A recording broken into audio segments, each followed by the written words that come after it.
Hola chicos, en el siguiente video les voy a explicar planta de tratamiento de efluentes. Es uno de los últimos temas de la materia y bueno, vamos a dar comienzo. Primero que nada recordemos que a través de la batería, la función principal que tenía, era separar las fases. Es decir, el petróleo va a ir por un lado, el gas por otro y el agua por otro. En la planta de tratamiento de efluentes nosotros vamos a tratar el agua. No solo el agua que sale de batería, sino el agua que también sale de la planta de tratamiento de crudo. Recordemos que el tanque lavador funciona con agua dulce. Bien, primero que nada, una pequeña aclaración respecto de algunos tipos de agua. Nosotros vamos a hablar de distintos tipos de agua dulce, agua de mar y agua de producción, o también conocida como agua de formación, dependiendo de la salinidad que posea. Vamos a ver que el agua dulce posee 1000 partes por millón, el agua de mar 35.000 y el agua de producción 200.000 partes por millón, es decir, bastante sales. Fíjense que el agua de producción es más salada inclusive que el agua de mar. Esto se debe básicamente a cómo ha sido depositado el petróleo, en qué ambientes y demás. Bien,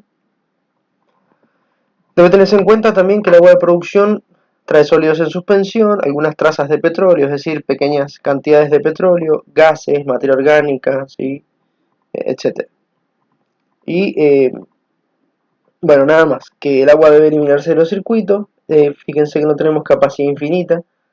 ¿A qué se refiere con esto? A que el agua que yo saco del pozo la tengo que verter en algún lado, sí o sí. Es decir, le tengo que dar una disposición final que se denomina. Porque no la podemos almacenar por tiempo indefinido en la superficie porque la capacidad es limitada, no tenemos capacidad infinita. ¿Se entiende? Entonces, existen dos métodos básicos de disposición final en un yacimiento de lo que es, digamos, el agua de purga o este agua efluente, ¿sí? Pero que nada vamos a hablar de los métodos superficiales. ¿Qué significa un método superficial? Bueno, básicamente que el agua se vierte sobre la superficie de la tierra. Existen varios métodos, el de percolación, que consiste en hacer una pileta sobre una formación permeable, verter el agua, entonces el agua se filtra. ¿Qué problema tiene esto? Contaminación de las napas de agua. Bien. Descargar recursos de agua, es decir, un río que trae agua, yo vierto el agua de producción allí. Obviamente que también estaríamos contaminando el río. Y después tenemos las piletas de evaporación, que consisten en hacer una pileta en una roca, en lo posible, impermeable, es decir, para que no pase el agua. Pero aún así, cuando el agua se evapora, todas las sales quedan depositadas en el suelo. Bien, de esta forma infertilizando al mismo. Es decir, el suelo queda completamente infértil.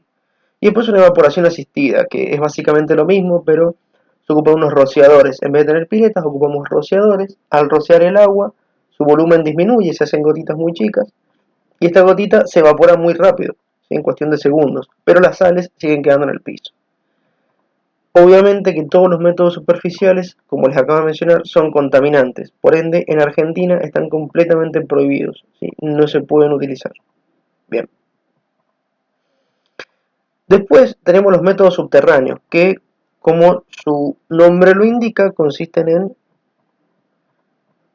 introducir bajo tierra el agua de formación o el agua de producción. Tenemos un pozo sumidero que básicamente los dos pozos, se los menciono ahora, sumidero y de inyección, pueden ser o pozos hechos, bien, pero en su gran mayoría son pozos que antes eran productores y que llegaron al final de su vida útil, es decir, ya no sirven más. Entonces se reacondicionan y se diseñan para, en vez de producir fluido, recibir fluido e inyectarlo en una roca bajo tierra. El pozo sumidero tiene la particularidad de que esta agua se inyecta en una formación distinta de la cual vino. ¿Se entiende? Una vez que lo inyecto, debe tenerse en cuenta que la roca tiene que ser porosa y permeable para poder albergar al agua que estoy inyectando. Esto trae una serie de complicaciones porque a veces la roca no es compatible con el agua que estoy metiendo, entonces se producen digamos, algunos precipitados que se llama, es decir, se produce la sedimentación, la decantación de algunas sales que me tapan la formación. Y si la formación está tapada, tengo menos permeabilidad, por ende, no puedo producir. Por ende, perdón, no puedo inyectar agua, porque al estar tapada es como si se me tapara una cañería, ¿bien? Mientras que el pozo inyector, que es lo que se utiliza para la recuperación secundaria, ya les comento más o menos qué es.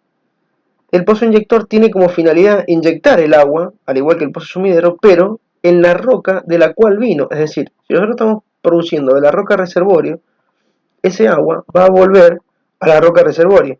¿Se entiende? Perfecto. Una vez que inyecto a la roca reservorio, esto me va a permitir a mí acumular presión. Perdón. Que en realidad no estoy acumulando presión, sino que estoy recuperando la presión que estoy perdiendo al ir produciendo el pozo. Imagínense un globo, ¿bien? Un globo que tiene una pinchadura en un extremo. Ese sería nuestro pozo productor. Yo le estoy sacando el aire al globo. Pero si por otro lado soplo o le ingreso aire, el globo se va a mantener siempre constante, con la misma presión en todos lados. Entonces no va a parar de producirme nunca. Básicamente esa es la función de una recuperación secundaria y de un pozo inyector. Obviamente que los dos métodos subterráneos son los utilizados en Argentina, son los únicos permitidos por la ley.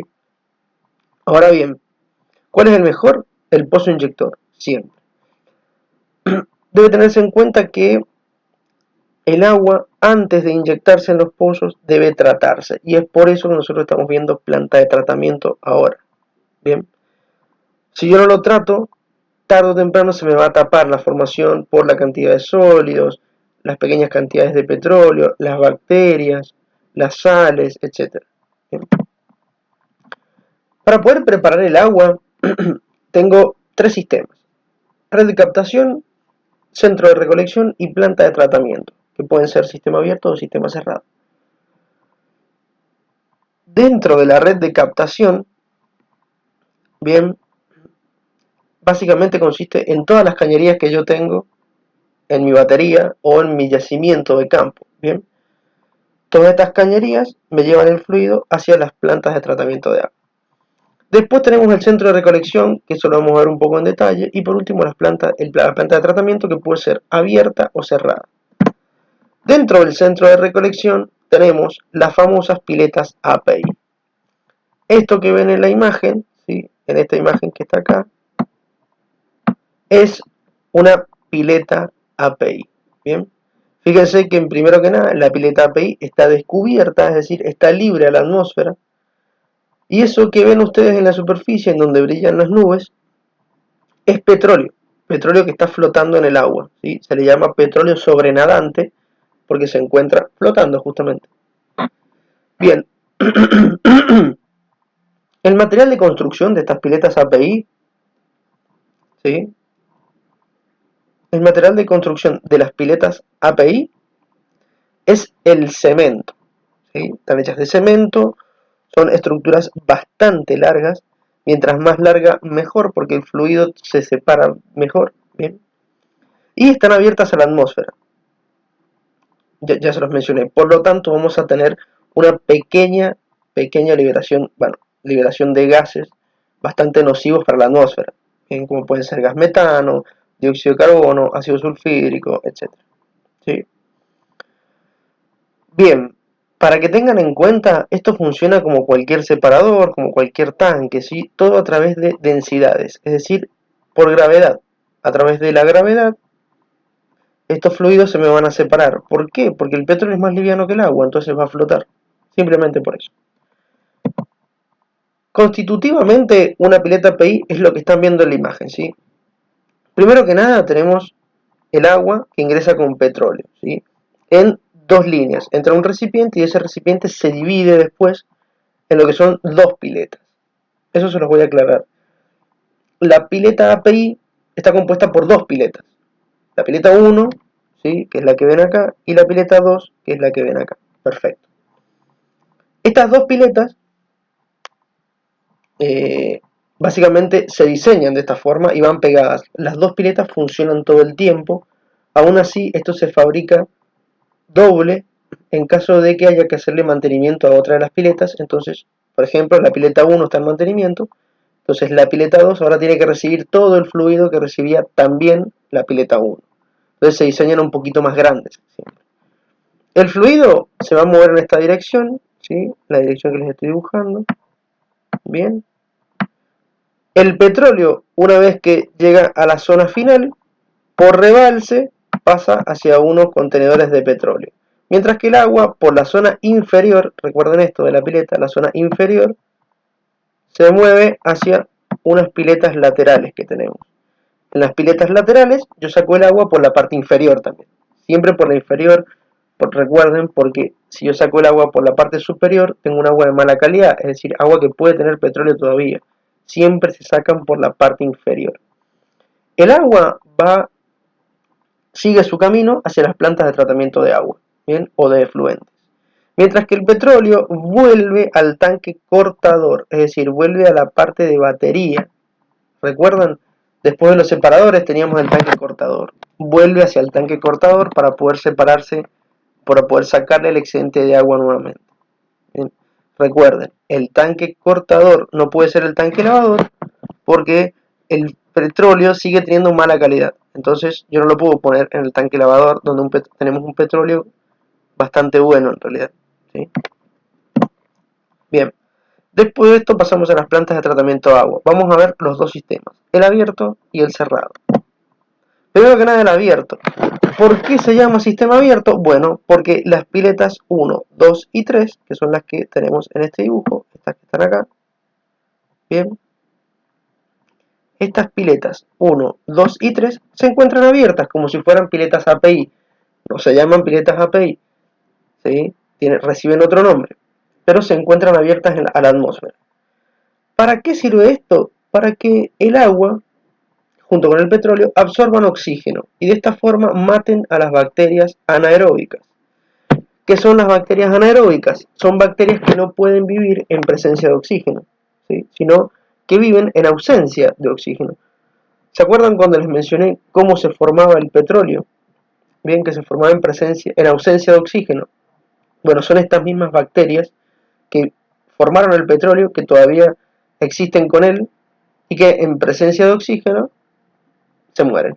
Entonces, ¿en qué caso ocupamos un sistema abierto? En el caso en donde tengamos alto contenido de bacterias, ¿sí? Nada más. El resto del sistema, todo lo que ven acá, que dice filtros, bombas centrífugas, todo eso, es un sistema cerrado, son todos recipientes cerrados. Los únicos que están abiertos son las piletas. Bien. Debe tenerse en cuenta que, al igual que la pileta API, esto también va a tener emanación de gases. Por ende, sí, estamos contaminando. Bien. Perfecto. Tenemos tres piletas. La pileta 3 es una pileta grandísima comparada con la 1 y la 2 y tiene como función almacenar en caso de que alguna de las piletas, ¿sí?, se encuentre con algún desperfecto y haya que hacerle mantenimiento. Solamente para eso, sirve de almacenaje, es como un pulmón, ¿bien? Como un almacenaje pulmón. Perfecto. Estas piletas que les mencioné se llaman piletas coalescentes o piletas decantadoras. ¿Bien? Son piletas mucho más chicas que la API, pero aún así el fluido sigue estando mucho tiempo, se mueve muy lento dentro de estas piletas. ¿Por qué? Por el camino tortuoso que forman estas placas de hormigón que ven acá. ¿Bien? ¿Qué es un camino tortuoso? Esto, que los voy a dibujar en este momento. Fíjese que el fluido entra por un costado, no entra por la parte trasera y hace este recorrido, ¿sí? Este recorrido hace que el fluido esté mucho tiempo dentro de la pileta. Por ende, se alcanza a separar bien, ¿sí? Estas piletas coalescedoras no solo tienen la función de que ingrese oxígeno, sino también la de seguir separando agua de petróleo. Es la idea principal. El petróleo va a salir por la parte superior a través de un tubo chupador que tiene forma de G. Tiene esta forma que les voy a dibujar ahora, ¿sí? Entonces el petróleo entra por acá, ¿sí?, y lo saco por acá, ¿sí?, donde dibujé el puntito. Sale en forma lateral, ¿bien? Supongamos que esto está en 3D, bueno, sale así. ¿Se entiende? Perfecto. mientras que el agua sale también por la zona inferior y el agua sigue su camino hacia la próxima pileta acualescente, ¿bien? Y una vez terminado eso pasa a la zona de los filtros y demás que vimos en el sistema abierto. ¿Por qué hay dos piletas aquí? ¿Por qué hay dos piletas y no una? Bien, porque la primera pileta no permite ingresar mucho oxígeno debido a la cantidad de petróleo que está nadando, que está sobrenadando en el agua. Es decir, la capa superior del petróleo es muy espesa, el oxígeno no ingresa. Entonces, una vez separado más petróleo, paso a la pileta 2, en donde la cantidad de petróleo es mucho más chica. Entonces ahí sí podemos ingresar oxígeno y matar bacterias. ¿Se entiende? Bien, una vez que salimos de la pileta vamos a la zona de los filtros. ¿Para qué sirve el filtro? Muy sencillo. El filtro es un recipiente, por lo general vertical, como ven en la imagen, en donde vamos a tener la entrada de agua por la parte superior y la salida de agua por la parte inferior. Bien. Una vez que entra el agua, ¿sí? Nosotros tenemos un lecho dentro del filtro que puede ser lecho de cáscara de nuez o lecho granular, en donde granular básicamente son pequeños fragmentos de roca de distintos grosores. ¿Sí? Tenemos arenas, tenemos arcillas, tenemos cantos rodados. Bien. ¿Cuál es mejor de los dos que acabo de mencionar? El lecho de cáscara de nuez es mucho mejor porque permite, la cáscara de nuez tiene una alta porosidad, entonces cuando el agua pasa, bien, esta, esta cáscara de nuez me permite albergar a todos estos residuos que lleva el agua. ¿Qué residuos estoy hablando y para qué sirve el filtro? Básicamente, como su nombre lo dice, para filtrar el agua y para que el agua pase y salga pura en la salida. ¿A qué le digo pura? Que salga sin sales, que salga sin sólidos, que salgan sin los cadáveres de las bacterias, ¿bien? Porque imagínense, en las piletas coalescentes, yo lo que he hecho, que estoy acá, ¿verdad? En las piletas 1 y 2, lo que he hecho es matar bacterias. Una vez que mato las bacterias, después se le agregan productos químicos en caso de no matar bacterias, además para reducir los porcentajes de oxígeno que ha absorbido. Entonces, de esta forma, no se oxidan las cañerías, pasa a la bomba centrífuga y la bomba centrífuga entre los filtros. En los filtros tengo que quedarme con todos estos cadáveres de bacterias y todos estos sólidos. Si no, el agua lo sigue teniendo y no es conveniente. Bien, esa es la función del filtro. Y una vez que sale del filtro, va hacia la zona de almacenaje y de la zona de almacenaje se bombea hacia los distintos pozos inyectores. Bien, este ha sido el tratamiento de agua con sistema abierto.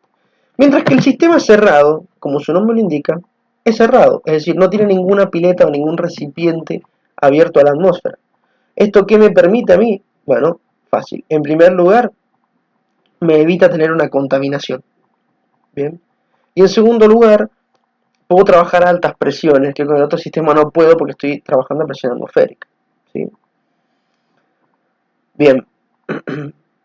Básicamente, estos dos recipientes que vemos acá, que dice separación primaria y separación secundaria, funcionan como las piletas 1 y las piletas 2, las coalescentes del sistema abierto.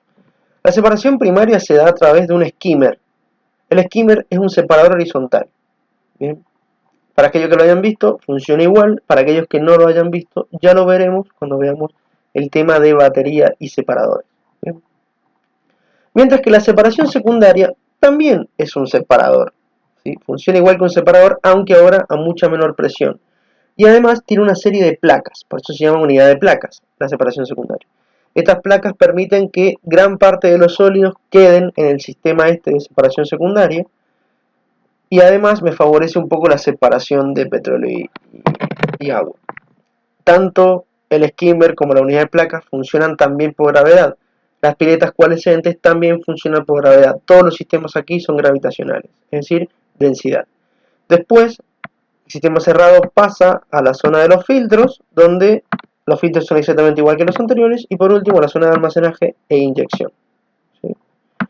¿Qué ventajas tiene este sistema cerrado comparado con el sistema abierto? Bueno, en primer lugar, no tiene contaminación. Y en segundo lugar, las instalaciones son mucho más chicas. Entonces, en reducidos espacios es conveniente un sistema cerrado. Como conclusión de todo lo que hemos visto, primero que nada, es importante tratar el agua, porque si no lo tratamos, no podríamos inyectarla porque nos produciría taponamientos en la formación o en la roca reservorio que yo la voy a inyectar. Bien. El sistema abierto es bueno para cuando tengo alto contenido de bacterias, pero me llena de oxígeno el agua y me tiende a oxidar las cañerías. ¿Sí? El sistema cerrado es bueno porque no admite oxígeno y de esa forma no oxida las cañerías. Pero cuando tengo alto contenido de bacterias no es muy útil el sistema. ¿Sí? Es conveniente usar, digamos, sistema abierto cuando tengo alto contenido de bacterias. Si no lo tengo, ocupo uno cerrado. Bueno, eso ha sido todo. Espero que hayan entendido. En caso de no entenderlo, conocen mi número de celular. Me consultan por WhatsApp, no hay ningún problema. En algunas horas que les voy a comentar en los distintos grupos. ¿Sí? Espero que tengan buen día. Hasta luego.